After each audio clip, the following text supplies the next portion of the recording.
A paz do Senhor Jesus Cristo, que Deus abençoe a você e a sua família. Seja muito bem-vindo em nosso canal Escola Bíblica. Eu sou o seu irmão, o presbítero Carlos Henrique, e venho através deste vídeo lhe oferecer subsídios da Escola Bíblica Dominical. Nós já chegamos à lição de número 7, pelo qual nós vamos estudar o tema: o povo de Deus deve separar-se do mal. Na lição passada, que foi a lição de número 6, nós estudamos acerca da reconstrução dos muros de Jerusalém, que foi liderado por Neemias. E agora, meus irmãos, nós estamos aí diante deste novo desafio. Vamos aprender como o povo de Deus deve se separar do mal. O textuário nos diz assim: pelo que sai do meio deles, e apartai-vos, diz o Senhor, e não toqueis nada imundo, e eu vos receberei. 2 Coríntios, capítulo 6, versículo 17. Verdade prática. O mundanismo na igreja corrompe os bons costumes e extingue a santidade. A leitura bíblica em classe desta lição se encontra em Esdras, capítulo 2, versículos 59 ao 62, capítulo 4, versículos 2 e 3 e o capítulo 6, versículos 2 ao 4. Eu não vou ler para ganharmos tempo, vamos entrar já na introdução. Se você gostar desta videoaula, eu lhe peço que se inscreva em nosso canal, ative também as notificações, porque toda semana estamos postando vídeos aqui da Escola Bíblica Dominical. Não esqueça também de deixar aí o seu like, isso nos ajuda muito. A introdução nos diz assim: nesta lição, iremos estudar os preparativos que os judeus fizeram para pôr o alicerce da nova forma de vida que eles iniciaram em Jerusalém. Depois dos anos do cativeiro em Babilônia, ali eles viveram espalhados pelo vasto território daquele reino e agora iriam viver uma vida comunitária conforme os ritos da lei. Meus irmãos, então este é o propósito desta lição de número 7, segundo um comentário do saudoso missionário Eurico Bergstein. Nós vamos entender que o povo de Israel, depois que eles ficaram cativos 70 anos na Babilônia, e quando eles retornaram novamente para Jerusalém, eles tinham que ter os seus nomes escritos nas genealogias, porque sendo assim, eles estariam preservando a sua identidade, a sua cultura. Eles não teriam se misturado como aconteceu com os samaritanos, que é o que nós vamos ver aqui no decorrer desta lição. É interessante que quando o povo de Israel foi levado cativo para a Babilônia, na verdade Deus estava preservando o Messias. Deus estava preservando a semente da mulher. Porque se a tribo de Judá tivesse sido destruída também, como aconteceu com as outras 10 tribos, de onde viria o Messias? De onde viria a semente da mulher?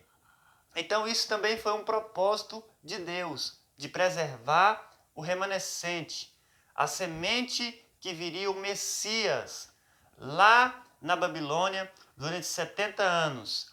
Então agora o povo precisava, meus irmãos, preservar esta identidade, esta santidade. Um povo só. E é isso que nós vamos ver no decorrer desta lição preciosa. O povo de Deus não pode se misturar. Vamos ver aqui quais foram as pessoas que se misturaram e quais foram as suas consequências. Porque sempre há uma consequência trágica para as nossas vidas. O tópico de número 1 nos diz assim: somente os judeus retornariam a Judá. Veja que coisa interessante, meus irmãos. Quando o povo começou a retornar novamente para Jerusalém, nós já estudamos sobre a construção do templo, nós já estudamos sobre a construção dos muros da cidade e até mesmo da cidade propriamente dito, e também das portas. Agora nós vamos aprender que o povo judeu, eles retornaram para Judá e eles deveriam ter os seus nomes escritos na genealogia. Sim, se eles tivessem com seus nomes escritos na genealogia, eles teriam muitos privilégios. Porque todo cristão, toda pessoa que tem o seu nome escrito no livro da vida, ele vai ter muitos privilégios lá no céu. Se ele não tiver o seu nome escrito no livro da vida, ele será tido como imundo, ele será excluído. Porque foi exatamente isso que aconteceu com alguns que haviam se misturado ou que não tinham o seu nome na genealogia. Eles foram excluídos da comunidade judaica. Aqui o comentarista nos diz algo muito forte no tópico 1. Na primeira triagem foram excluídas 652 pessoas. Até alguns filhos de sacerdotes cujos nomes não foram achados nos registros das genealogias foram rejeitados como imundos. Meus irmãos, veja, 652 pessoas foram excluídas da comunidade judaica. Foram tidos como imundos. Por quê? Porque não tinham o seu nome escrito na genealogia. Não sabiam quem eram os seus pais. Não sabiam qual era a sua árvore genealógica, a sua descendência. Assim como hoje nós cristãos precisamos disso para a nossa vida espiritual, para o nosso ministério, precisamos de pais, precisamos de tutores, precisamos de uma cobertura espiritual. Não podemos aparecer no ministério como muitos aparecem, caindo de paraquedas. Não tem igreja, não sabe qual é a sua história, de onde eles vieram. Não é verdade, meus irmãos? Nós precisamos de uma história, precisamos ter uma identidade. E aqui, 652 pessoas perderam ali a sua identidade. E o povo judeu, alguns se misturaram e foram excluídos. Nós vamos ver nesta lição, meus irmãos, que o jugo desigual, ele traz muitos problemas. Eu me lembro que Saul, ele se casou com algumas mulheres estrangeiras. E a Bíblia diz que essas mulheres foram amargura para Rebeca. Veja, se Esaú tivesse se casado com mulheres da sua terra, da sua parentela, com certeza essas mulheres seriam bênçãos, porque elas teriam aprendido a mesma cultura, os mesmos costumes, as mesmas coisas que Rebeca, mas eram mulheres estrangeiras, adoravam outros deuses, tinham costumes contrários aos seus, e elas foram amargura para Rebeca, porque isso é o que acontece quando a luz se mistura com as trevas. Vai haver problemas, não é verdade? E houve muitos problemas aqui. Todos esses homens, todas essas pessoas foram excluídas e não fizeram mais parte das bênçãos de Israel. O tópico de número 2. Os judeus não aceitaram a ajuda dos samaritanos. Número 1. Quem eram os samaritanos? Meus irmãos, quem são os samaritanos de fato? Nós sabemos que as 10 tribos e meia foram completamente destruídas por causa dos seus pecados. Deus havia levado eles cativo pela Assíria, assim como as 2 tribos e meia foram levadas cativos para a Babilônia, porém elas não foram destruídas. Depois de 70 anos elas retornaram, mas essas 10 tribos e meio que foram levados cativos pela Síria foram destruídas, desapareceu. O rei, ele trouxe alguns povos para Samaria, porque as 10 tribos e meia, a maioria dessas pessoas moravam ali em Samaria. Então ele trouxe pessoas da Babilônia, de Cuta, de Ava, de Amate e de Sefarvaim. Havia alguns poucos judeus ali em Samaria, poucos, que eles deixaram. Então, veja que eles começaram a se misturar. Daí surgiu os samaritanos. E os samaritanos, eles não são o povo de Deus, porque o povo de Deus é aqueles que preservam a sua identidade, é aqueles que não se corrompem. O povo de Deus são aqueles que não se misturam, são aqueles que não perdem as suas propriedades peculiares. Então, esses são os samaritanos.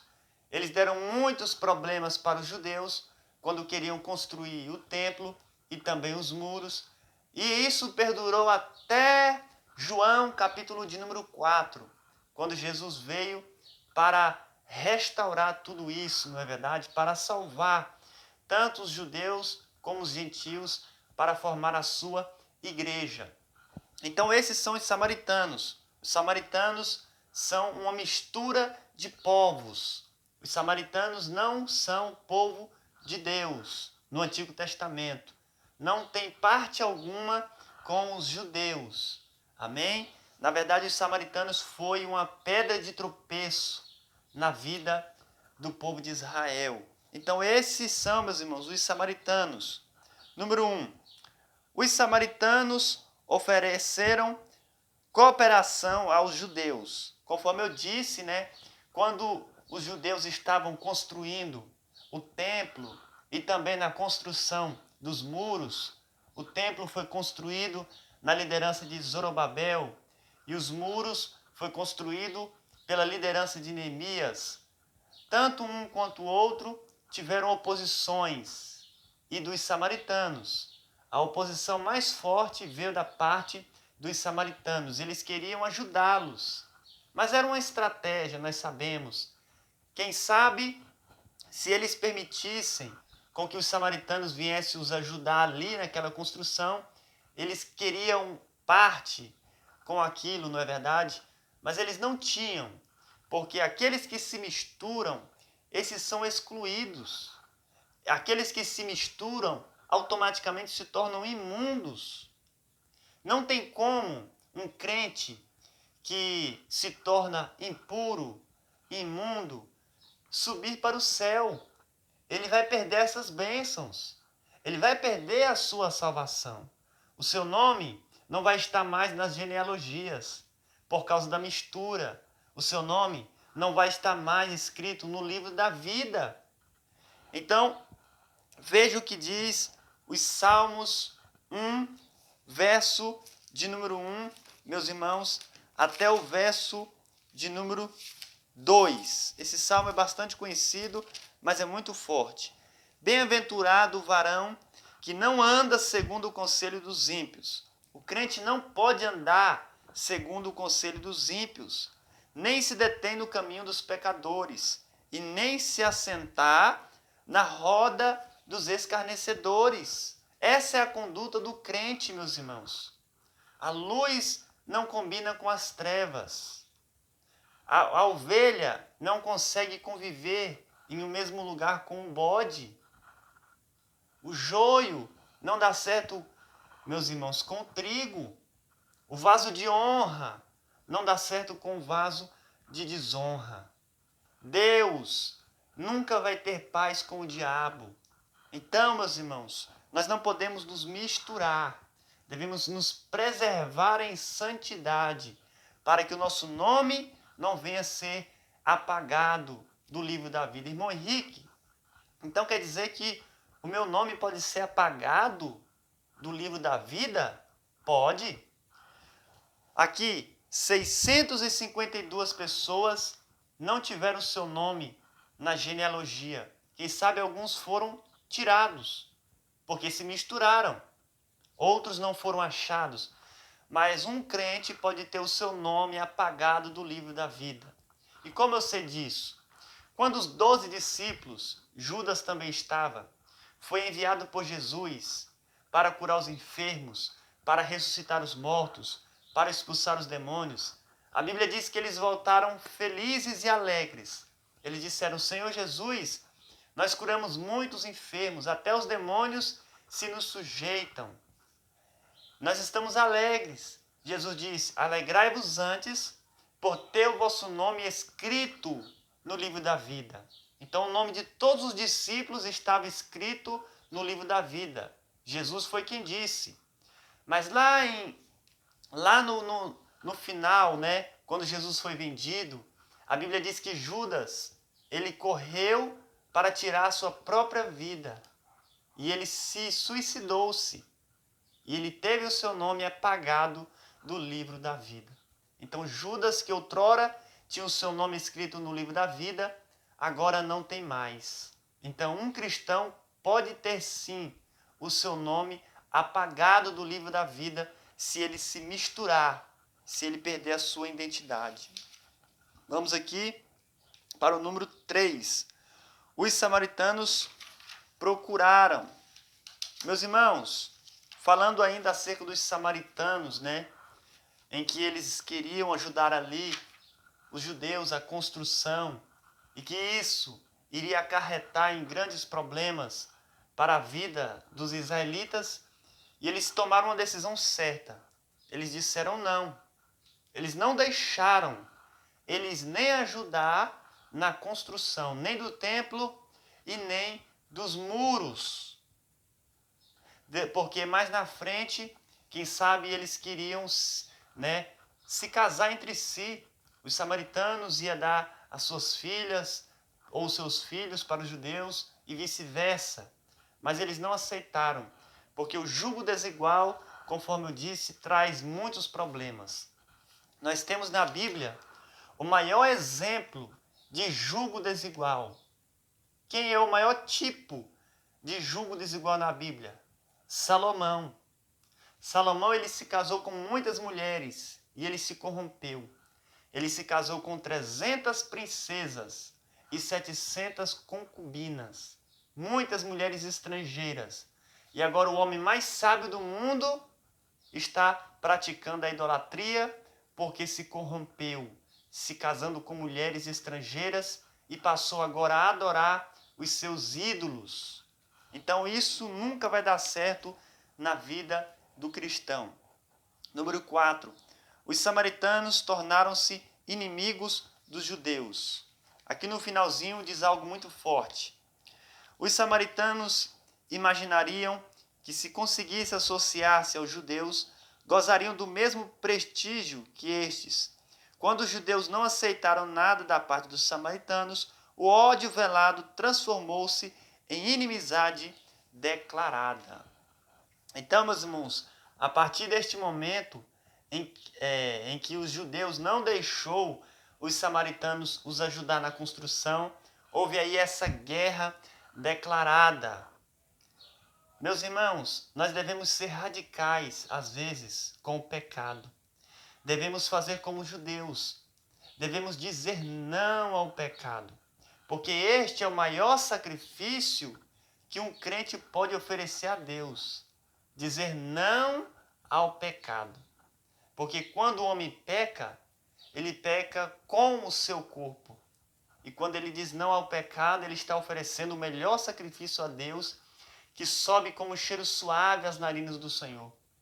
Porque a Bíblia diz que devemos oferecer um sacrifício vivo, santo e agradável a Deus.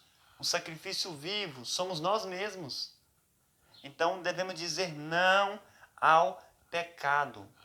Os judeus disseram não à ajuda dos samaritanos. Tópico 3.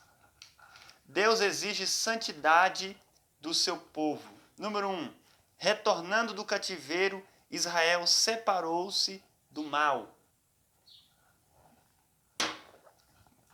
Por isso a bênção de Deus os acompanhou e eles conseguiram concluir a construção do templo e reconheceram que Deus fizeram esta obra. Então, quando um crente se separa do mal, ele recebe muitas bênçãos, meus irmãos. Sim, separar-se do mal, isso traz muitas bênçãos para a nossa vida. Por que os judeus tomaram essa decisão de não querer a ajuda dos samaritanos? A mão de Deus estava sobre aquela construção. Nós aprendemos na lição passada que Neemias, juntamente com o povo de Israel, construiu os muros em 52 dias. Isso é sobrenatural, é acima da natureza. Uma muralha que tinha 10 metros de altura. Uma muralha que tinha 8,5 metros de largura. Passava carros ali em cima daquela muralha. Havia algumas casas construídas ali em cima. Uma muralha que tinha 4.000 metros de extensão. Ser construído em 52 dias é a mão de Deus estendida sobre aquele povo. Sabe por quê, meus irmãos? Porque o apartar-se do mal traz bênçãos sobre a nossa vida. Não foi fácil. Você dar início a uma reconstrução é difícil, mas Deus abençoou o povo, trouxe o recurso para o povo. Deus despertou o coração do rei Ciro para que eles retornassem novamente às suas terras e continuasse ali aquele trabalho. Se aparte do mal e você verá as bênçãos do Senhor te acompanhar. Número 2. Número 3. O anjo do Senhor visita o acampamento israelita. Eu gostaria de ler esse texto com os irmãos. Josué, capítulo 5, versículo 13 ao 15. E sucedeu que, estando Josué ao pé de Jericó, levantou os seus olhos e olhou, e eis que se pôs em pé diante dele um homem que tinha na mão uma espada nua. E chegou-se Josué a ele e disse-lhe: És tu dos nossos ou dos nossos inimigos? E disse ele: Não, mas venho agora como príncipe do exército do Senhor. Então Josué se prostrou sobre o seu rosto na terra e o adorou e disse-lhe: Que diz meu senhor ao seu servo? Então disse o príncipe do exército do Senhor a Josué: Descalça o sapato de teus pés, porque o lugar em que estás é santo. E assim Josué o fez. Meus irmãos, como aqui no tópico 3 estamos falando de santidade, aquele anjo que é uma teofania de Deus, a manifestação de Deus em alguma pessoa, lugar ou objeto, ali é o próprio Jesus, em teofania, o anjo do Senhor. A Bíblia diz que Josué o adorou. Somente Deus pode ser adorado. Não era um anjo comum.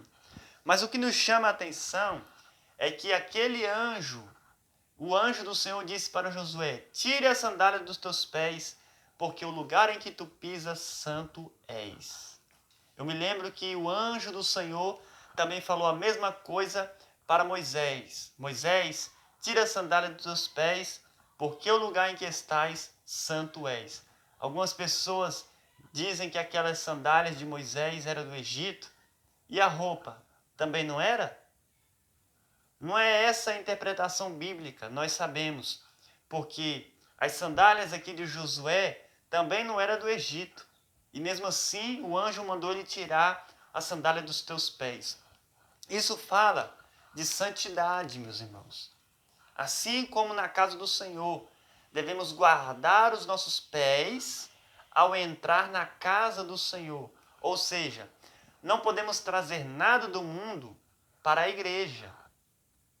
Devemos guardar os nossos pés ao entrar na casa do Senhor.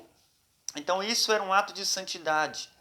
Aqui no número 4 nós vamos ver que Israel ele foi derrotado por uma pequena cidade chamada de Ai, justamente por causa do pecado.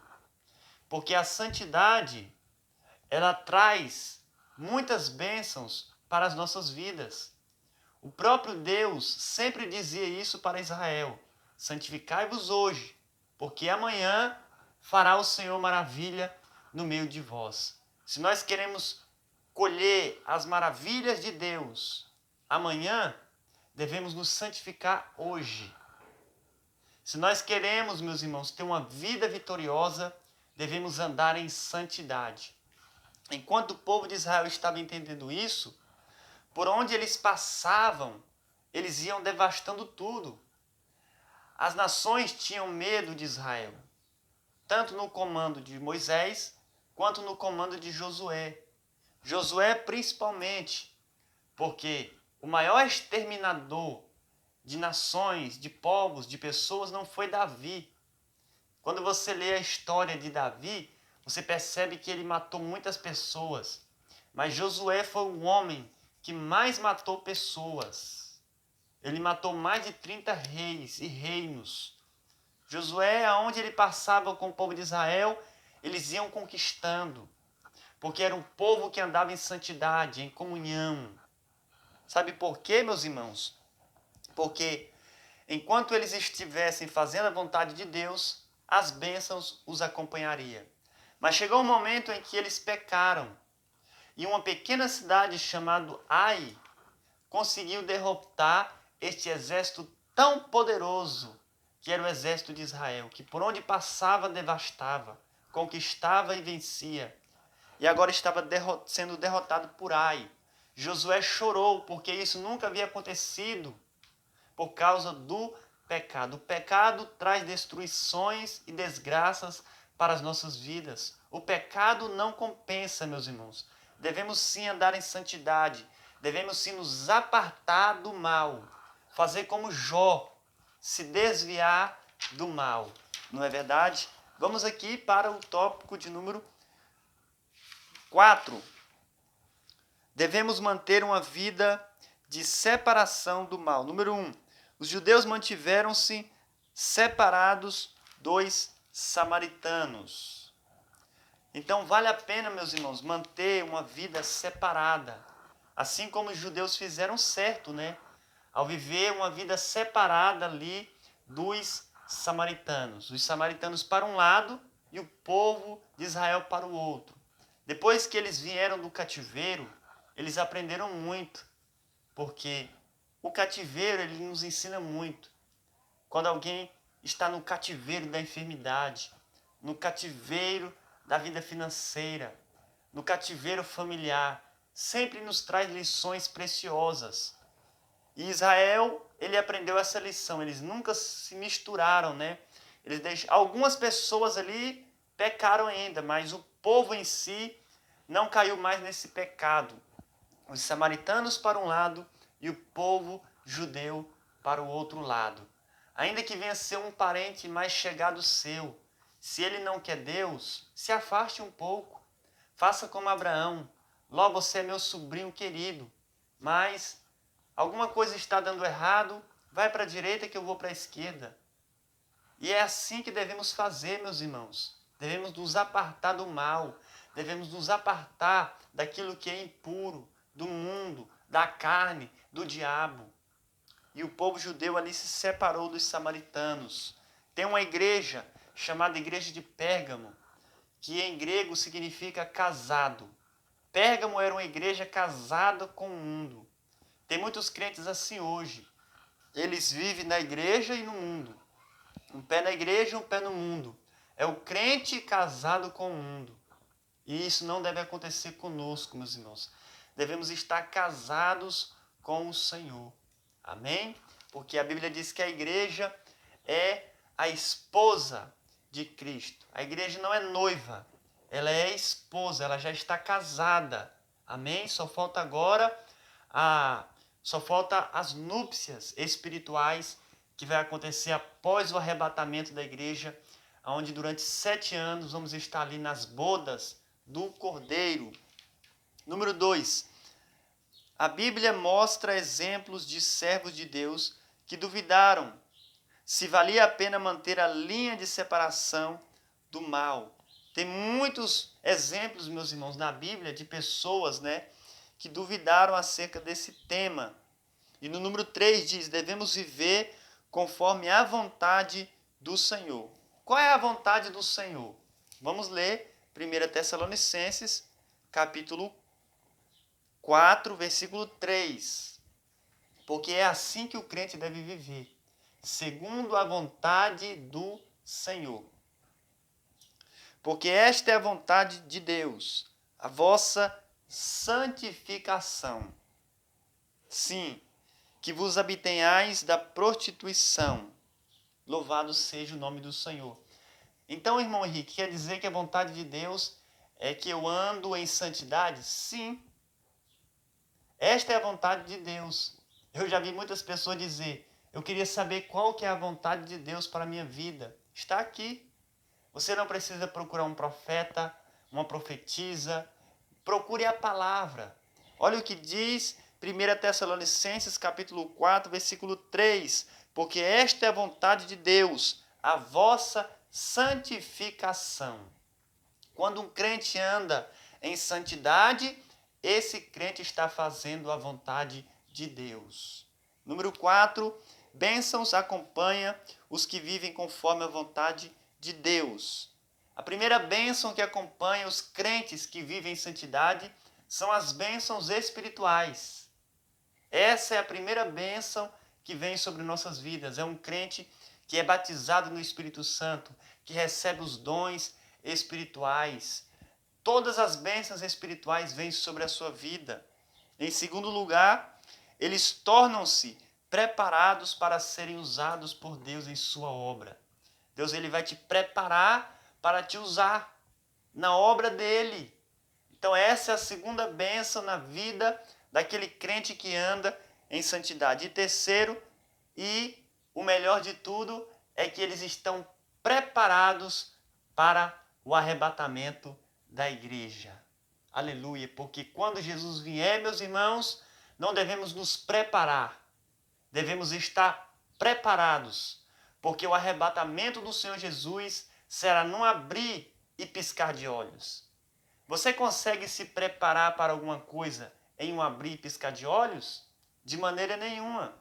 Mas se você anda em santidade, você já está preparado para o arrebatamento. Amém? Que Deus abençoe a todos em nome de Jesus. Se você gostou aí, não se esqueça de deixar o seu like neste vídeo. Amém?